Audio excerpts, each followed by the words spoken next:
Welkom bij AI, de hype voorbij. De podcast waarin we de mist van mythes doorbreken en de echte impact van AI op onze wereld verkennen. In elke aflevering verkennen we de fascinerende wereld van AI. Weg van de overdreven beloftes en angstaanjagende voorspellingen.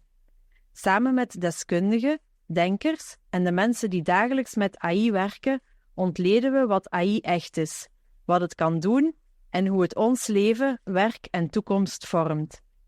Dus zet je schrap, stel je vragen en ga met ons mee op een reis voorbij de hype, naar de echte verhalen en de echte wetenschap achter artificiële intelligentie. Dit is AI, de hype voorbij. Dag allemaal, ik ben Jacques Jansen, auteur van AI de Hype voorbij en jullie host voor deze podcast. Alhoewel host, dat kan ik vandaag niet zeggen. Ik genereerde namelijk op basis van mijn laatste blogpost een podcast via Notebook LM. En ik ben zeer benieuwd hoe menselijk jullie dit ervaren. Ik kijk dan ook uit naar jullie reacties op basis van de komende 20 minuten. Veel luisterplezier. Hey everyone, welcome back. Today we're going to be tackling something pretty big. Yeah, huge. It's AI, but not like the usual techie stuff. Right. It's more like, how AI is going to change what it means to even be human. Yeah, it's like we're so focused on all the cool things AI can do that we've kind of forgotten to ask what it's going to do to us. Right, exactly. And luckily, we have this amazing article by Jackie Jansen to help us, figure all this out. She's great. Yeah, she's like a leading voice in AI, and her article, AI Beyond the Hype, asks some seriously thought-provoking questions. It really does. Like, can we have, perfect technology and still appreciate our perfectly imperfect selves? Yeah, that's one of the big ones, right? Jansen actually argues that AI's, this pursuit of flawlessness, that it might actually backfire. Oh, interesting. Yeah, so think about it. Like, if an algorithm could always give us the perfect answer, would we ever, be surprised by a new idea? That's a really good point. Would we even, recognize it as a good idea? Yeah. I mean, some of my best ideas have come from, those crazy brainstorming sessions where things get a little... chaotic. Yes, chaotic. It wasn't some, perfectly curated data set. It was like the energy of people, bouncing ideas off each other. Even the bad ones. Yeah, even the really silly ones. Exactly. Jansen uses this great example in her article. Oh, yeah. It's like, the colleague who always laughs a little too loud. You know that person. Or the new person who isn't afraid to ask the dumb questions. Yes. I love those people. Those imperfections, they can really, shake things up, disrupt the status quo, and spark real innovation. It's like those moments remind us that there isn't always a right answer. And sometimes, the most creative solutions, they come from those unexpected places. The messy ones. The messy ones. And it makes you wonder, are we so focused on efficiency and perfection that we're losing sight of those messy human interactions that actually, drive progress? It's a good question. What if AI makes us so perfect that we stop taking risks, trying new things, failing and learning from those mistakes? Because that's how we learn, right? Yeah, exactly. It makes you wonder if that quest for perfection could stifle creativity. In the long run, yeah. Yeah. And this leads to a bigger question that Jansen brings up. Okay. It's not just about, the workplace. It's about how technology, especially social media, Oh, yeah. is actually changing the way we experience reality itself. Oh, wow. Okay. It's kind of deep, right? Yeah. I mean, remember when we all used to watch the same TV shows? Yeah. Or read the same news stories? We actually had something to talk about with our coworkers besides the weather. Exactly. Yeah. And that's what Jansen's getting at. She's saying that technology, while, it's connecting us digitally, it's also fragmenting our sense of a shared reality. We're increasingly retreating into these personalized bubbles. Right. Seeing only the information that algorithms think we want. It's like that whole filter bubble thing. Exactly. And that can be dangerous, know. Oh, for sure. Because if we're only exposed to information that reinforces our existing beliefs, we lose the ability to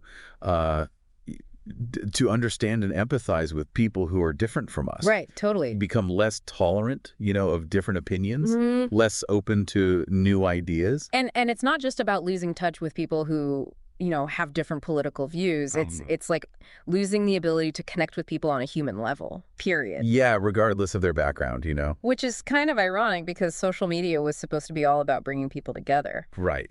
What happened? Yeah, but it feels like it's doing the opposite sometimes. Sometimes. Yeah. Feels like it's doing the opposite. A lot of the time. Okay. Yeah, fair point. But, here's where Jansen's perspective gets really interesting. Okay. She actually thinks that AI could be a powerful tool for rebuilding those bridges. Really? Yeah, for fostering a sense of shared reality. Wow. But, and this is key, only if we use it intentionally and thoughtfully. So there's hope. AI doesn't have to be this, dystopian force that isolates us. Not at all. She highlights the potential of AI in all sorts of fields. Like what? Even mental health care. Oh, wow. Okay. Imagine AI-powered platforms that, connect people with therapists, but like therapists who share their cultural background or offer support in multiple languages, like really breaking down those barriers to access. That's a great example because, finding the right therapist can be such a challenge, even without those language or cultural barriers. Yeah, for sure. So AI could be really, really helpful in that space. Absolutely. And think about the potential for reducing the stigma around mental health. Some people, they might feel more comfortable opening up to a chatbot. I could see that. Especially, in those early stages of seeking help. That's so true. I know a lot of people who, struggle with anxiety or depression, but they're hesitant to reach out to like a real person. Yeah, it can be scary. Because they're afraid of being judged. Right. So yeah, an AI could provide that initial support, encourage them to take that next step. Exactly. And this is where Jansen's cautionary point comes in. Okay. We can't let, the allure of empathic AI blind us to the importance of genuine human connection. Right, because as cool as those chatbots might be, they are cool. They're still just simulations, right? They can mimic empathy, but they can't really feel it or understand it the way another human can. Exactly. And if we're not careful, we could fall into this trap of replacing human connection with digital imitations. Right. Imagine a world where people are so reliant on AI for emotional support that they lose the ability to like actually connect with each other. It's like we're outsourcing our empathy to machines, which is I don't know. A little creepy. A little creepy. Yeah. It is. And that's why Jansen, she emphasizes this key point. AI should be a tool to support and enhance human connection. Right. Not a substitute for it. I like that. It's about finding that balance. So how do we strike that balance then? Like how do we make sure that AI strengthens our humanity instead of diminishing it? Well, Jansen, she takes this really clever approach to explore this question. Oh, yeah. She tells this fictional story. I love stories. Yeah, and it's set in 2035. Okay. Where we meet Amina. Who's Amina? She's this incredible woman who like embodies how AI can be used ethically and responsibly to enhance human connection. So it's like a glimpse into a possible future where AI is actually making the world a better place. Yeah, it's hopeful, I like that. And it gives us like a concrete example to learn from. Okay, cool. And Amina's day, like her whole day is packed with examples. Oh, really? Yeah, so she teaches in a virtual classroom that uses AI to personalize learning for students from all over the world, breaking down cultural and language barriers. It's like AI is creating that global village, that everyone always talks about. Exactly. And she also runs a social enterprise that uses AI to connect marginalized communities with, essential resources. So she's like tackling all the big problems with AI. She is. Like inequality, lack of access to education, even climate change. Amazing. She's amazing, yeah. Okay, so what can we, learn from Amina? What's her secret? Well, throughout her day, she demonstrates these 4 key strategies for strengthening human connection in the age of AI. Tell me everything. Welcome back, you guys. Back for more AI and human connection. Exactly, picking up where we left off. And I'm ready for those strategies. You and me both. Like, how do we actually live in this future with AI? Well, we were just talking about how AI can help us foster those shared experiences. Even across, all those cultural and geographic boundaries. And it's not just about, like, understanding the words. It's about understanding like the context, the nuances. Yeah, the cultural references that might get lost. Totally. Yeah. So it's like AI is creating this global village where everyone can, understand each other and connect. And learn from each other too. Yeah. And it's not just limited to education, right? No, not at all. We were talking about virtual meetings and connecting people with shared interests, even across continents. The potential it's pretty huge. Yeah, it is. But this second strategy, preserving the human touch, it might seem a little counterintuitive when we're talking about AI, right? I was just thinking that, Because AI is all about automation. Right. Efficiency. And that can sometimes feel a bit, Impersonal. yeah. But we're human, right? Like Yeah. we crave connection, we crave empathy. Exactly. And that's where the human touch comes in. Okay, so how does she preserve that human element in a world that's, so intertwined with AI? So even though she uses AI for a lot of tasks, she makes a conscious effort to prioritize that human interaction. Okay. So, for example, in her social enterprise, she sets aside time for like team reflection, personal conversations, So it's like acknowledging that AI can handle all the logistics, the data, but it's those human connections that build trust, spark creativity. Exactly. And ultimately drive innovation. Yeah, and it's not just about work either, Oh, right. Amina, she makes time for activities that nourish her soul and connect her with others on a deeper level. Like what? Give me some examples. She attends community events. She engages in meaningful conversations, and she just makes time for face-to-face interaction. So it's a good reminder for all of this, right? Yeah. Like we need to be intentional about those real connections. Even as AI becomes more and more integrated into our lives. Yeah, find that balance. Exactly. Using AI to make our lives better without, sacrificing those essential human experiences. Okay, I like that. Now, this third strategy, embracing digital biodiversity. Digital biodiversity, that's a new one. It's fascinating. Oh, yeah. And it's becoming super relevant as AI evolves. So tell me more. Basically, it's recognizing that diversity, it's crucial for a healthy ecosystem. Okay. And that's true in nature, and it's also true in the digital world. Oh, interesting. So instead of having like one dominant AI system that controls everything, we need a more diverse landscape. Okay. Where different approaches and perspectives can flourish. So kind of like, in agriculture, right? Yeah. Like a monoculture, it can make crops vulnerable. Exactly. A monoculture in AI, it could stifle innovation, Right. limit our ability to, solve those really complex challenges. That's a great analogy. It makes me think about, some of those big tech companies Yeah. developing these massive AI systems that collect tons of data and control how we access information. It can be a little scary. It can be. And while those systems can be powerful, they also raise those concerns about bias, privacy, Right, the concentration of power. Exactly. Yeah. And that's why embracing this digital biodiversity, it's so important. Okay, so what does that look like, practically speaking? How do we make sure AI reflects a wider range of perspectives? Yeah, like what can we actually DO? Oh, it starts with recognizing that different cultures and communities, they have different needs, different priorities when it comes to AI. Right. Remember that example from Amina's story? Oh, yeah. The AI system in South America. Yes. That was designed to integrate indigenous knowledge and languages. It was a beautiful example of how AI can empower marginalized communities. And preserve cultural heritage. Exactly. And that's just one example, We need to be supporting initiatives that are developing AI in a way that's inclusive, equitable, and responsive to the needs of, everyone. It's about making sure AI serves humanity. Yes. Not the other way around.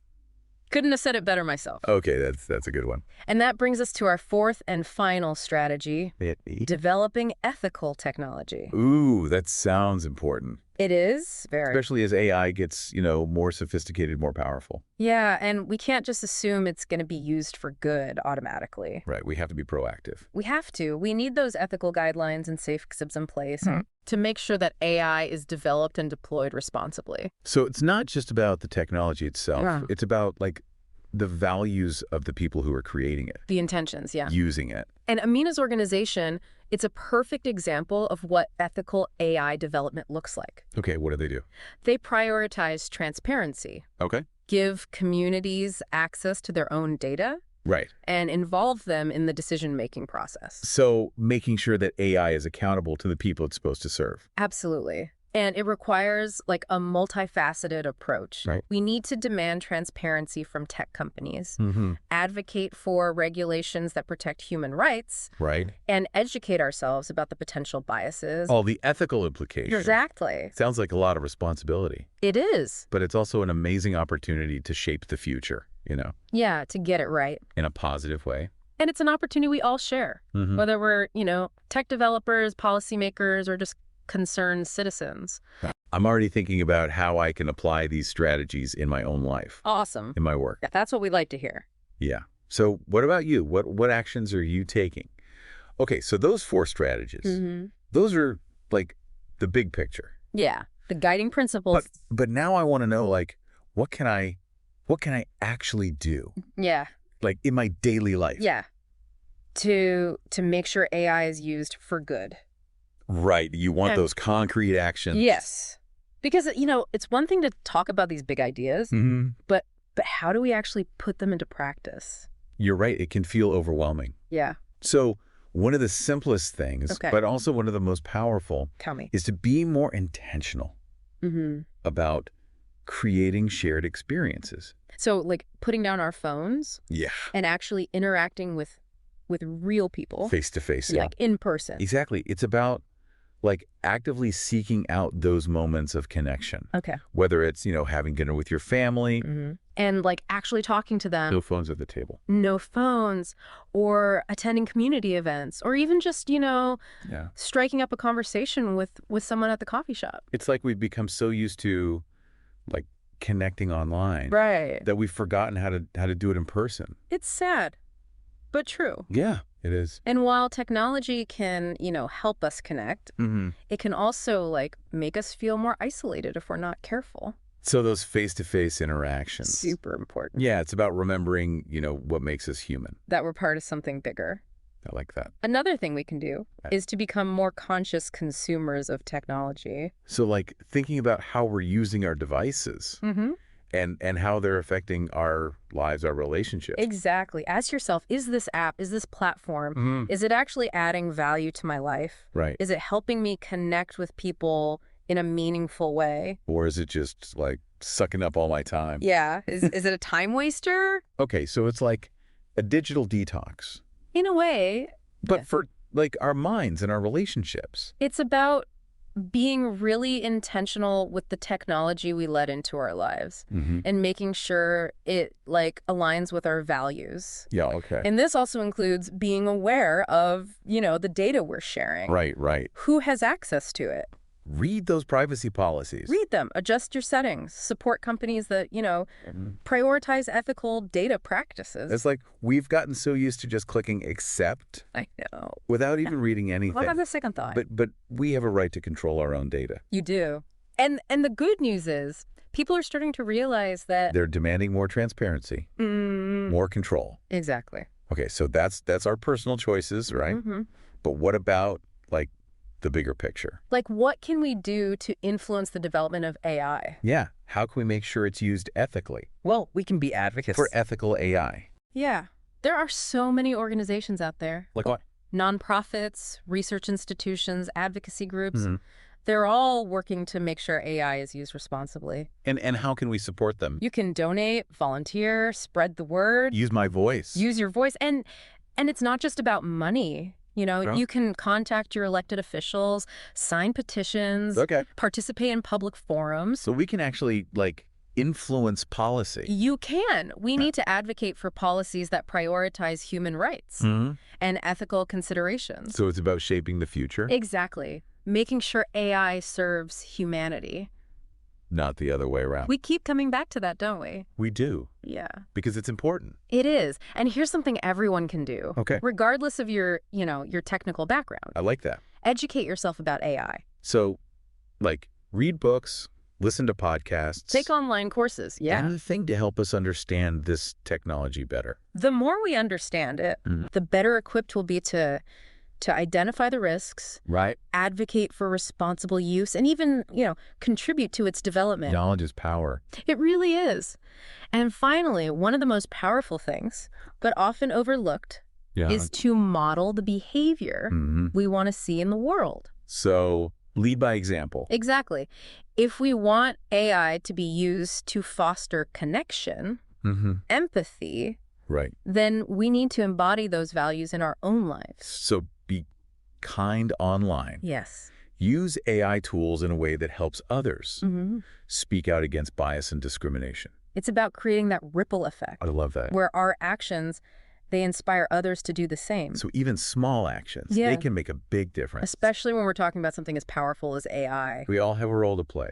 This has been amazing. Yeah. I feel like I have a much better understanding of AI now Me too. and its potential impact. It's not just a technological revolution. It's a human revolution. And the choices we make today, They matter. they determine the course of that revolution. So let's choose wisely. It's up to all of us to ensure that AI leads to a more connected, equitable, and humane future. Couldn't agree more. And to our listeners, We want to hear from you. what actions will you take to shape the future of AI? Let us know. And be sure to check out the show notes, For all those resources, including Jackie Jansen's book, AI Beyond the Hype. a must read. Thanks for joining us on this deep dive. We hope you learned something new. And we'll see you van next AI. time. Bedankt dat jullie weer geluisterd hebben naar AI, de hype voorbij. Vergeet niet om je eigen AI-avonturen, strategische inzichten of dansbewegingen met ons te delen. Tot de volgende keer, waar we samen het strategische schaakspel van AI zullen ontrafelen. Zullen wij het spelmeester worden?